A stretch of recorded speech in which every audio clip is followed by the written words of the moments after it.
those were a few slides. I'm just making adjustments here. Those were a few slides for AFJM. We really need to build up our membership with AFJM. We want to get to we want to go from we want to get to thousands to make it to make a movement, and we got to work on increasing numbers and making awareness. So when things do happen, there's people on the ground who can communicate well along with ourselves and other, so we got to work with our fellow citizens all over the world equally so. So anyhow, we're gonna, and today is a new day for AMI in two ways. One, we haven't done much in Portuguese. And the second thing, we haven't really looked at psychological, cultural aspects of what's going on with our monetary system. And both of those will be new. And then later on, we'll get a good report from Canada. And Canada, as you know, has a wonderful example of things there. And we'll get an update from Nick on how on his thinking and also writing. And let me see if I forgot something. Oh, and yesterday, I hope Howard Schweitzer is in. We missed a song last night, so we would like to get two songs, maybe at some convenient point for today, and that would be a real highlight. And another highlight today is Virginia Hammond speaking about her work on reviewing the NEED Act and AMRA, and then John Howell commenting and them working together, and that's part of a future plan and goal too that we all need to work on. So let's get started, and starting things out is Gabriela. Gabriela is a wonderful student at McGill University, and I'm just going to stop there. I'm going to let Gabby introduce herself and talk a bit, and I might throw a word in afterwards too.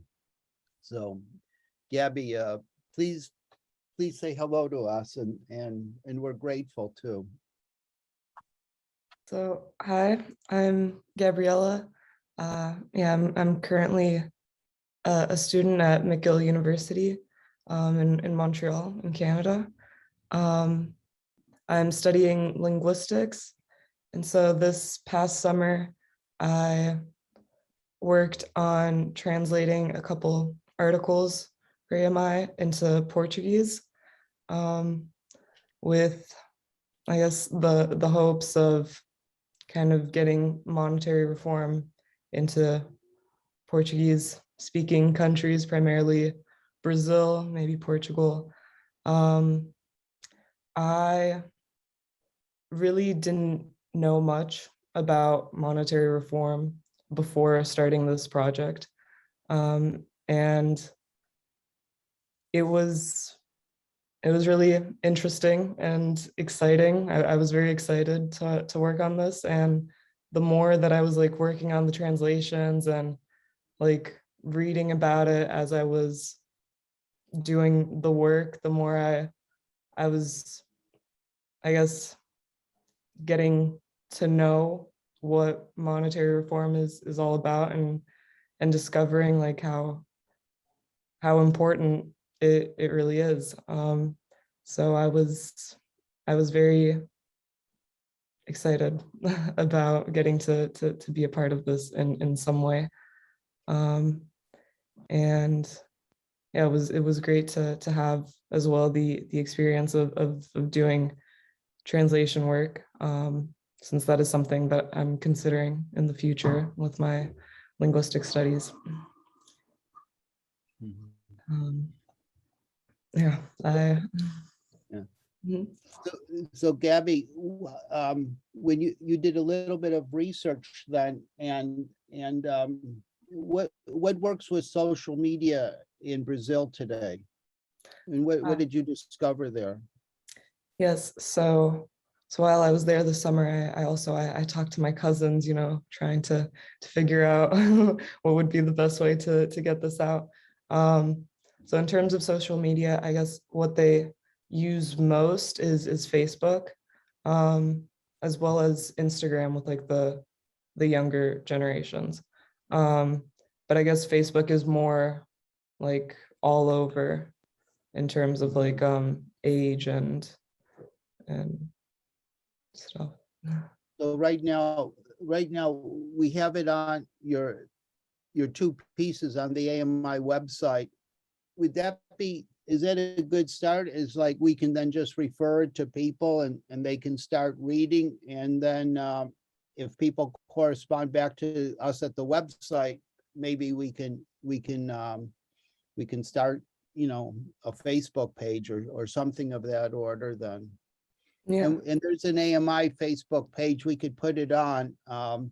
That the AMI Facebook page though needs maybe a review of sorts. So we may work on that too, or maybe we could have a Brazilian one too. So and was the translation a hard translation, or was it straightforward? Or was that grammar, structure, stuff hard to do? Some of the monetary concepts. I guess when I started, it was challenging, and it kind of took me a while to like get into like the groove of it. I looked at the translations that are in Spanish as well. And that kind of helped with like the structure into Portuguese. But I found it like, for me as someone who hadn't done any reading on monetary reform before, I found it like easy to understand and to grasp. There were some terms I had to like ask my mom about, or had to kind of like do some research about to kind of like understand and figure out how to put it into context. Okay, and you reviewed Democratizar el Dinero book too, and I think I encouraged you for the Zarlanga one because the need for monetary reform was obvious, and then you picked the other one. How did you pick that one? I'm curious. I think we also had talked about that one as well. Okay. But yeah, I also I thought it was an interesting article to look over as well, because I didn't realize also how closely related monetary reform is to social justice, and I think it might be interesting for a lot of people. Yeah, Nick's article covers that in a nice broad way, and in a way that maybe young people today could get into and think about too. Yeah. No, okay. Any thoughts or questions for Gabriela? Any hands? And I just put the two pamphlets in PDF in the chat for people to download. And maybe we'll make a page out of it. All kinds of stuff possible. yeah, Hobart is in India now, but he's our social media person. So we'll see what happens. And here's the person you translated, whose article you translated. Nick, why don't you join us here? Hello, Gabriela. It's quite exciting for me to see the one who translated into Portuguese. And it was pretty funny when Stephen was asking about the grammar or whatever, and I hope my grammar was okay. But it's exciting to see anybody young get involved in, of course, a big issue for us is monetary reform, but anything that really helps people on the earth and the planet.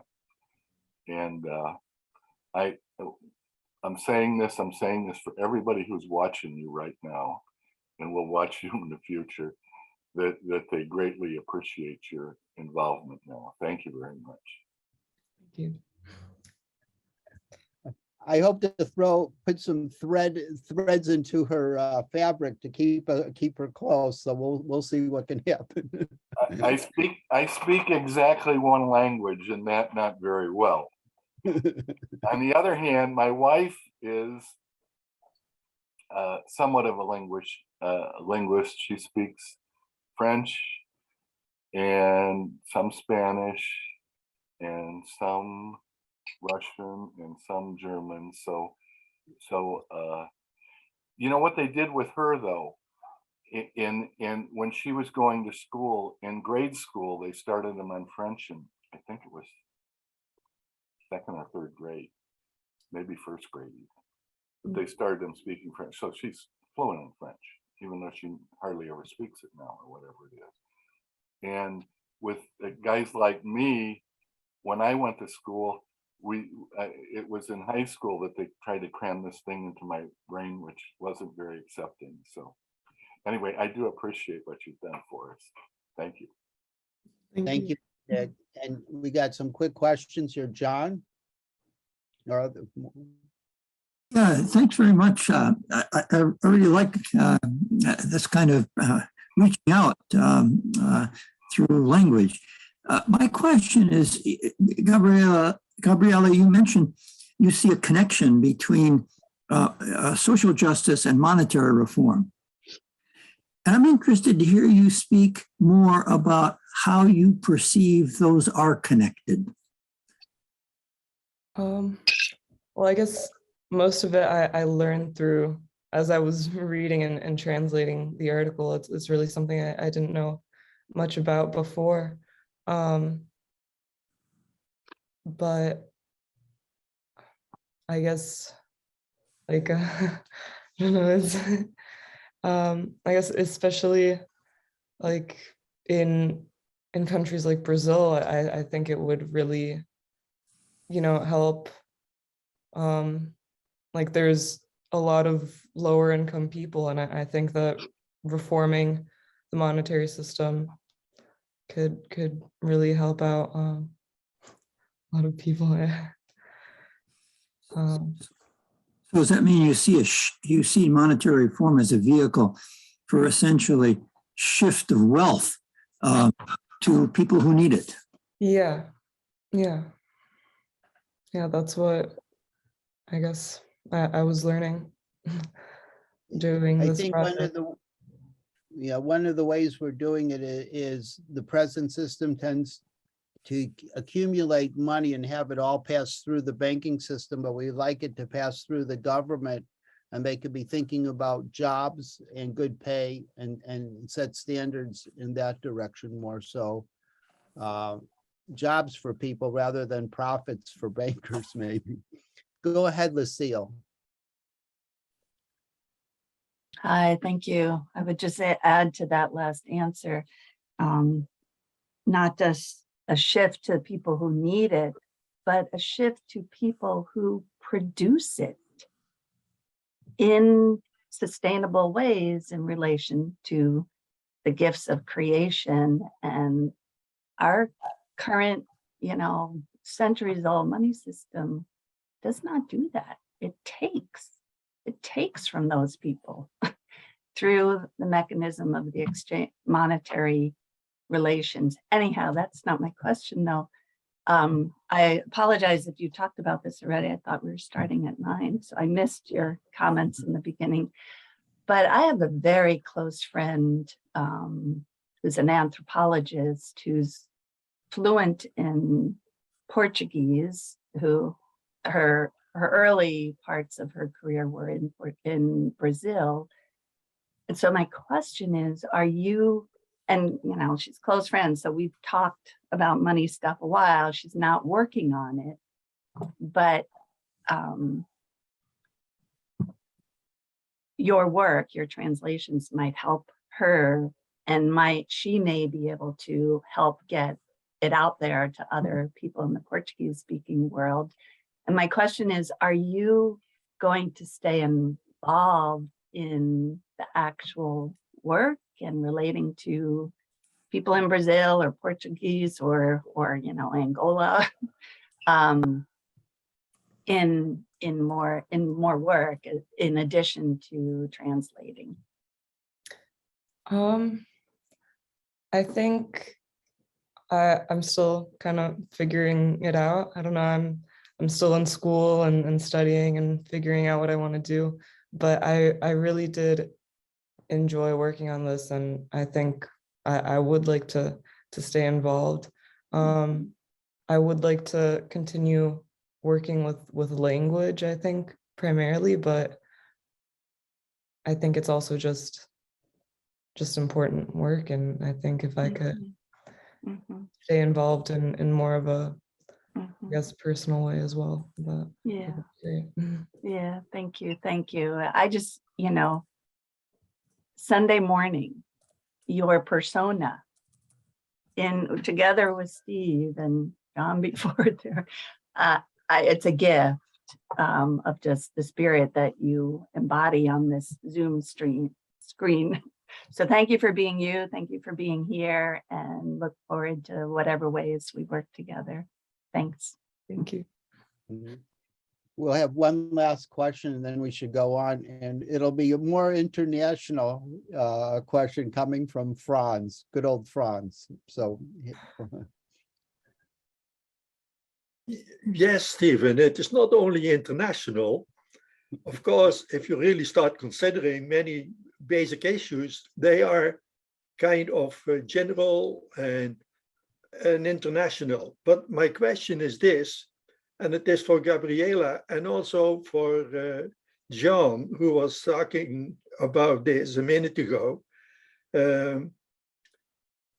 What is, in your opinion, is monetary justice and monetary injustice particularly are a or the major cause of monetary dysfunction and monetary injustice? So the question is whether it is a or the major cause for a dysfunctioning international or national monetary system. I don't know. I don't know if I know enough. I'll say it's to you your on that opinion, you question. know, you simply whatever you think. The last word will not be spoken here. It works for, I mean, are there other countries more than Brazil? Yes, and we'll work on that one country at a time. And Brazil is a big country, I would say, and what do you say, Gabby? Does that sound good to you? We'll do one country at a time. Yeah, I think Brazil. No, wait. You were going to learn another language or two. You were going to learn Arabic, right? You were thinking of Arabic. So you're going to do a translation in Arabic for us soon, right? Maybe. We'll see. I'm taking Russian this semester, so I can start on that. Okay. But Franz, John has an opinion about it. So is monetary injustice a or the major cause of monetary dysfunctional systems, either nationally or internationally? I think, well, I don't know about other countries, but at least in Brazil, I do think that, yeah, monetary injustice does play a big role in I guess, like dysfunction of the monetary system. it is a country that, like, there's such a huge, I guess, income gap. And I think that the way it is working now, like the people at the top are working to stay at the top and keeping everyone else at the bottom. And yeah, I think it is working in a very unjust way. That makes sense. Okay. Gabrielle, we should take you off the hook. I think Franz is gonna bring in John Howell to get some support on that question too, but I say it's all good, and Gabrielle, I want to thank you personally too for doing your work this summer, and you have a great person, and your mom is a great supporter of you too. So I want to acknowledge both of you as a team, and best to you as in your Govorite Peruski. Good luck with your Russian this semester. Спасибо. Okay. Yeah, Okay. thank you. Okay. So, okay. Thanks, Gabriela.